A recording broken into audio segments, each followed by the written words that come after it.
Hello, my royal lovelies. Welcome back to the channel, and of course, welcome to my home. I hope I haven't overdone it with the jewels today, but it has been a state occasion. There has been a state banquet for the Korean state visit, so I thought I'd dress up a little bit.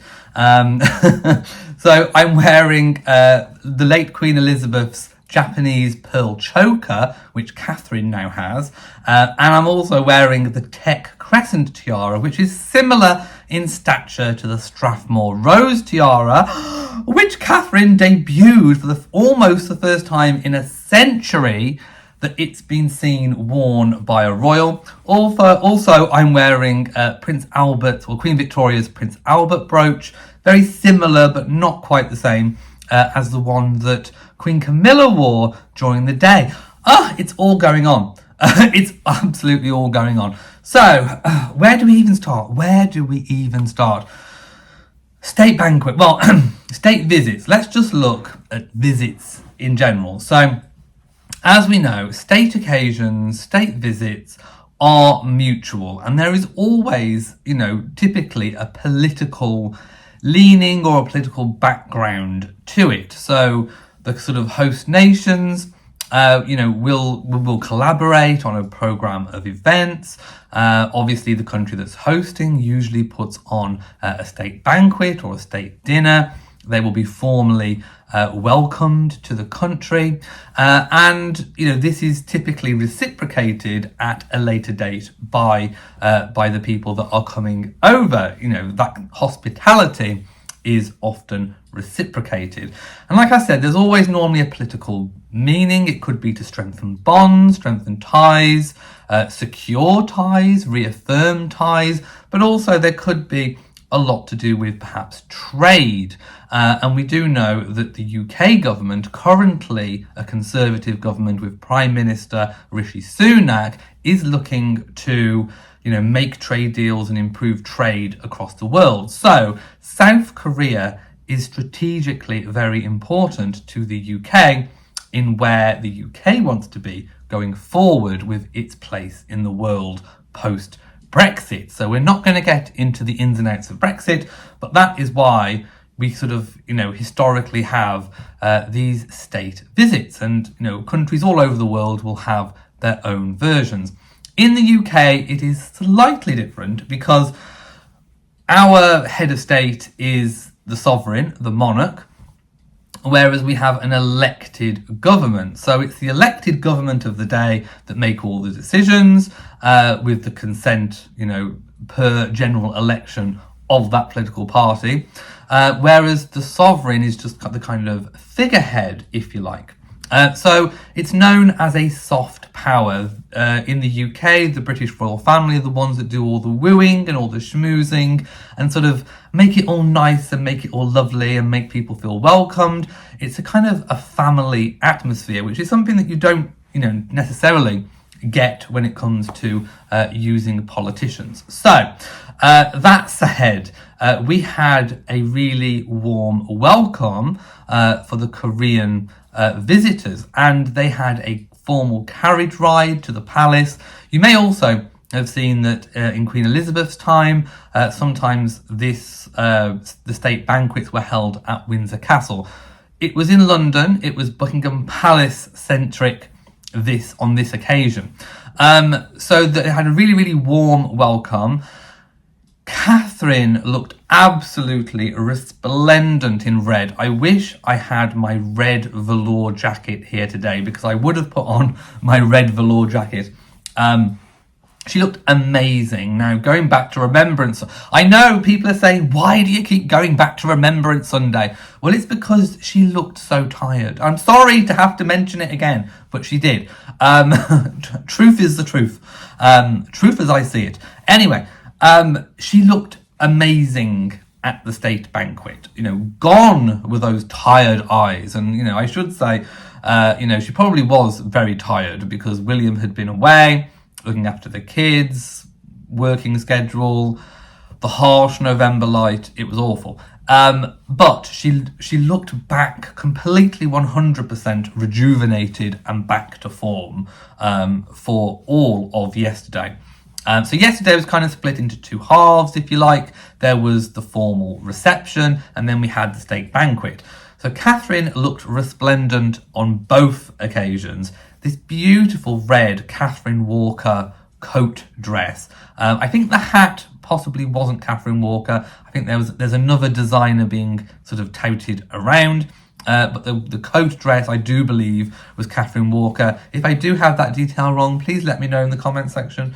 But she looked amazing. And then there was that occasion where she was stepping out and her leg, I mean, she was doing an Angelina Jolie almost leg bomb. I mean, the skirt was, you know, of a reasonable length, but the way the coat dress fell and that leg was just kind of extended. Oh, it looked amazing. She really did look absolutely stunning. Makeup flawless, hair flawless, wearing Princess Diana's sapphire earrings. Just looked absolutely incredible and out of this world. William looked dashing too. And Camilla, I mean, Queen Camilla always looks really good.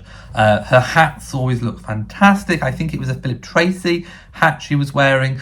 And she wore well, she did obviously, she hadn't inherited it. King Charles inherited it, but the jewels can be worn obviously by the Queen, who is now Queen Camilla.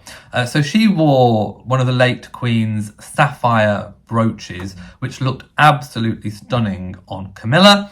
Everyone pulled out all the stops. And also the South Koreans as well looked really, really amazing. So everyone looked fantastic. I think the job was really, really well done. The reception went down really well. It was friendly, it was welcoming, it was warm. And then I'm going to fast forward to the evening. So state occasions, state banquets held at Buckingham Palace are a chance for diplomacy. The diplomatic speeches, obviously in our case, read by the King, will have been in conjunction with the British government as well.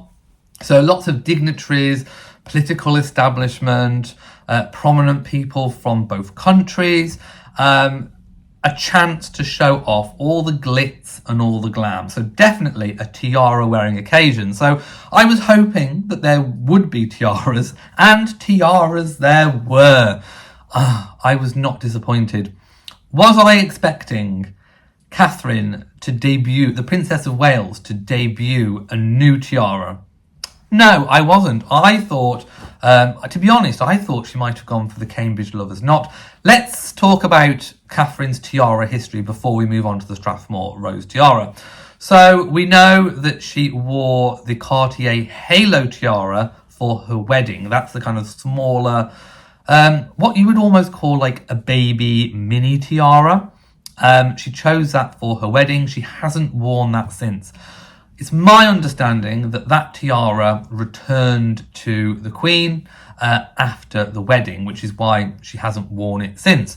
Plus, being of a smaller stature, it's kind of almost, would be considered too small for, certain occasions, such as a state banquet. So I do believe that that tiara is not in Catherine's possession. If she does wear it again, it will be because it's been on loan from the King and Queen Camilla.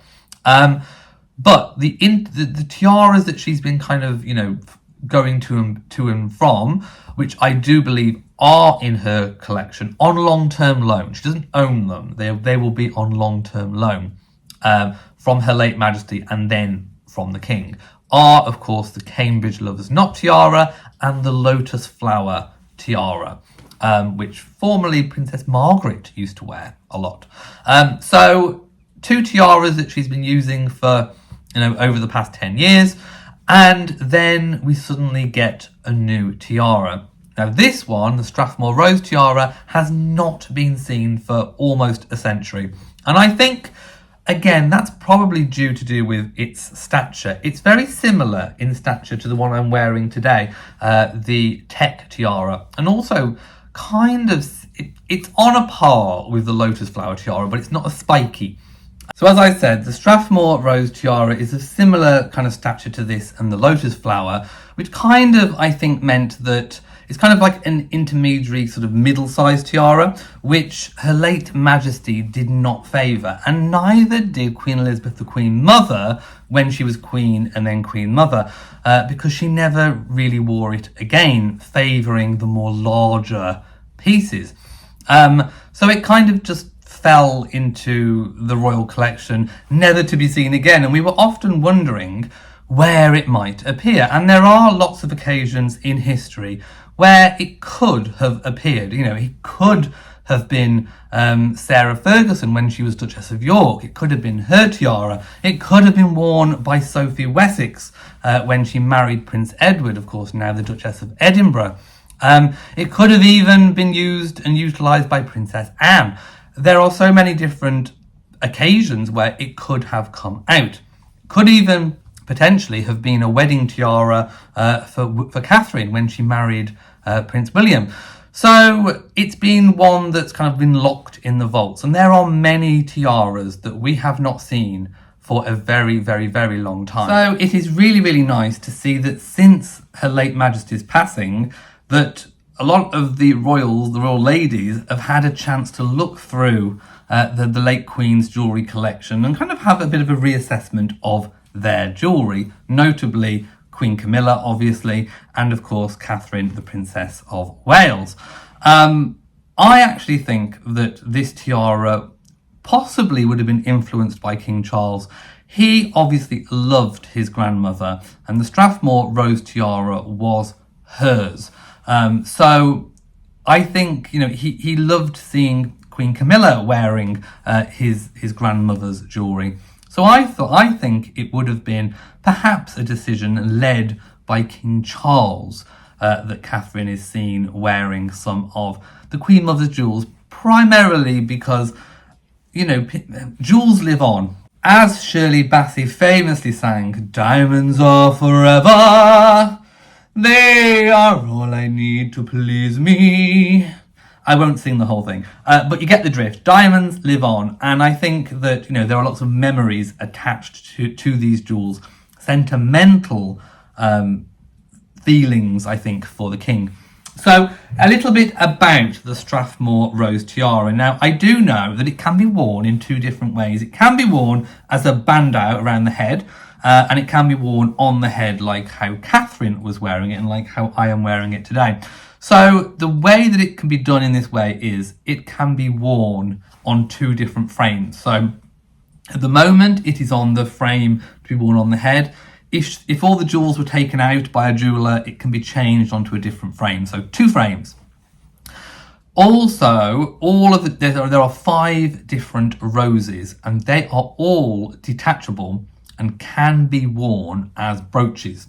So it's a very versatile piece. We may see Catherine retaining this tiara and wearing it in different ways. We may see one of the roses being used, on future occasions. Also, back when it was new, I think when the Queen Mother sort of first had it, it was set with sapphires. So the central diamond that is in the rose can be changed with sapphires. Now, we haven't seen it in its sapphire form for a very, very, very, very long time. In fact, I think I'm probably going to struggle to even find a photo of it with the sapphires in. We don't know what happened to those sapphires. Have they been kept? Can they be restored? Which kind of makes sense for Catherine to have it, because she does have the famous kind of sapphire Diana ring. She does have Diana's sapphire earrings. So, and blue is a favourite colour of the then Cambridge family, now the Wales family. So it kind of makes sense that perhaps in the future we could see that tiara being worn with the sapphires back in place. It would be very, very, very nice to see that. So the tiara, why is it called the Strathmore tiara? Well, it takes its name from the Queen Mother's family. Before her marriage, she was known as Lady Elizabeth Bowes-Lyon, daughter of the Earl of Strathmore and Kinghorn. When she married the Duke of York in 1923, she wasn't yet destined to be queen, but her parents decided a new duchess needed a new tiara, and therefore the Strathmore tiara was created. It was bought from Catchpole and Williams, a dealer based in London, and it was made in the late 19th century. As I've said, the flowers can be removed and worn as brooches, and also can be set with the Colette sapphires. She wore this tiara for several portraits, notably in the more kind of bandeau fashion. Please let me know, actually, what do you prefer? Do you prefer the tiaras worn more as a bandeau? Or, I mean, I can. This is not obviously on a bandeau setting, but, you know, you can kind of get the idea that if it was worn as a bandeau, it would kind of look a bit like that. So do you prefer that kind of style? I know that the late Princess Diana did dabble with bandeau style jewels on like a velvet band. Some necklaces, sort of like choker necklaces, were worn. Do let me know what you think, because it is a very kind of 1920s style. Do you think that Catherine should revive it? Anyway, it is now currently in the top of head frame. A lot of reason, some people think that the reason why it kind of hasn't been seen for a number of years is because it came into some kind of disrepair. I personally kind of don't think that. I just think it was just kind of not seen as being suitable, especially as, you know, hair kind of got quite big, and I just think it kind of is a bit swamped. However, worn on kind of hair as Catherine wore it, in a kind of elegant sort of chignon or tied back style, it kind of works. Anyway, Queen Elizabeth II, the late Queen, inherited it from the Queen Mother in 2002, but she never wore it. Again, I just don't think it kind of suited her hair. Catherine was also wearing a beautiful kind of white evening gown, and she was wearing the sash of the Royal Victorian Order. Now, we saw Queen Camilla wearing red this time, and it looked like a kind of velvety creation, and she was wearing the Burmese ruby tiara. Now, this was actually created from pieces of jewellery that the late Queen had in her collection. She broke them up, and she had the Burmese ruby tiara created in the 1970s. So it was a new tiara, old jewels, but a new tiara that she herself created. And she paired it with a beautiful ruby necklace, which I think looked really, really stunning. Now, rubies are not my favourite jewel. I have to say, on a personal level, you don't often see me wearing rubies. Red is not my colour. I don't know what it is about it, but I'm not terribly keen on rubies. If it was one gemstone that I could pass over quite happily, I mean, don't get me wrong, I'm not going to say no. If somebody wants to buy me a ruby suite of jewellery, please don't let me stop you. You know, message me, I'll give you my address, send me the jewels. I'm a magpie, I'm like Queen Mary. I am a magpie. I welcome all jewels, but they are not my favourite, is my point. I just don't really get on with rubies, so I was a little bit, I mean, I also felt like that when the late Queen wore rubies. I was a bit like, I'm very underwhelmed by rubies. Sapphires, I love. Diamonds, I love. Emeralds. Emeralds, I'm okay with. Opals, I love opals. Now, the royal family do have a fantastic suite of opal jewellery. Very old-fashioned in the way that it's set, and we haven't seen them worn for a very, very long time. But I do love opals, and I would love to see more opals brought back. Again, if people have opals and they want to send me opals, send me opals! I mean, you know, my goodness. Who doesn't love receiving gemstones? Anyway, maybe I can have my own tiara fashioned from jewels. If anyone has any unwanted jewels, please send my way. Anyway, I digress. I'm being a magpie. And I do jest. Of course. So ruby's not my favourite. I'd love to see the opals. I would also love to see Queen Victoria's small diamond crown used again. I don't think bearing in mind that Queen Victoria's small diamond crown can have the arches removed, and I've said this before, I think when, for example, I think Catherine, maybe when she's queen, I don't know, but you know how you can have like a high pony or you can have a bun hairstyle? I think Queen Victoria's small diamond crown without the arches, so as a circlet, would look stunning with a ponytail coming through it or a bun. Do you not think that would be an amazing, incredible, modern way to wear that crown? I'm just saying, I mean, that's what I would do. If I had long hair and I was royal, I'd put it in a bun and I would stick that Queen Victoria's small diamond crown on the top. I'm just saying. But yes, ruby's not my favourite, but I do have a little bit of information about the Burmese ruby tiara. So it was created using stones, as I've said, that were dismantled. In this case, the tiara that was sacrificed is the Nizam of Hyderabad tiara. Now, looking at photos of it, I actually prefer the original Nizam of Hyderabad tiara to the Burmese ruby. I just I like that kind of swept up look. Anyway, I prefer it. And there was also a necklace as well that had been altered. So it was a diamond floral necklace that had been made in the 1930s. So why did the late Queen need a new ruby tiara? Well, it's a little bit unusual. When she succeeded to the throne in 1953, she should have taken all the jewels designated heirlooms of the crown. However, her mother actually retained some of them. So she was kind of left with not really any sort of ruby tiaras. So the Queen Mother really enjoyed wearing those pieces, and she actually kept, or I imagine that the late Queen inherited the jewels, but were kind of lent them on long-term loan to her mother, the Queen Mother. Anyway, the Queen did not get them back until the Queen Mother's death. So she had a lack of ruby jewellery, which is why she had that new suite created, if you like.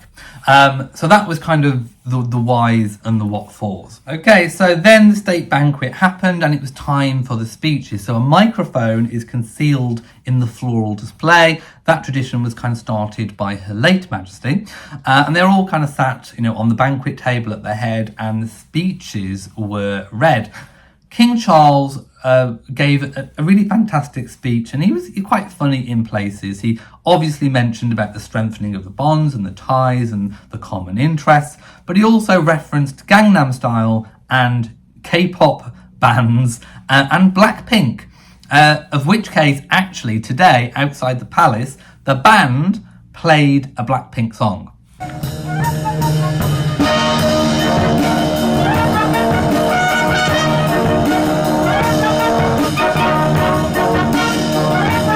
Come on, that's pretty iconic if you ask me. So King Charles being on trend, I have no idea. He probably has no idea who Blackpink are or what the music is. Can you imagine? But no, anyway, he referenced them. It was a fantastic speech. At one point, Camilla, I was watching the Queen, and she was went under her hair and kind of readjusted the Burmese ruby tiara. So I think maybe it had slipped a little bit. So I don't know whether or not they've quite got the resizing correct. But anyway, it all went off without a hitch. So that brings me to today, where the King was joined by the President and First Lady of the Republic of Korea, and also welcomed Blackpink to Buckingham Palace, where they were awarded honorary MBEs. Can you believe it? Can you believe? Well, Angelina Jolie got something, didn't she? Anyway, it's because Blackpink encouraged millions of young people to engage with the global UN climate change conference on the topic of climate change action. So they are being rewarded. By the way, I'll have been popping photos all the way through this video. So it's gone without a hitch so far. Obviously, it's a 3-day. It's a 3-day state visit, so not quite over yet. If you've enjoyed this video, please give it a big old thumbs up. Don't forget to share on social media. And of course, do hit the bell so that you know whenever I upload a new video. So from me, mwah, to you all, and goodbye.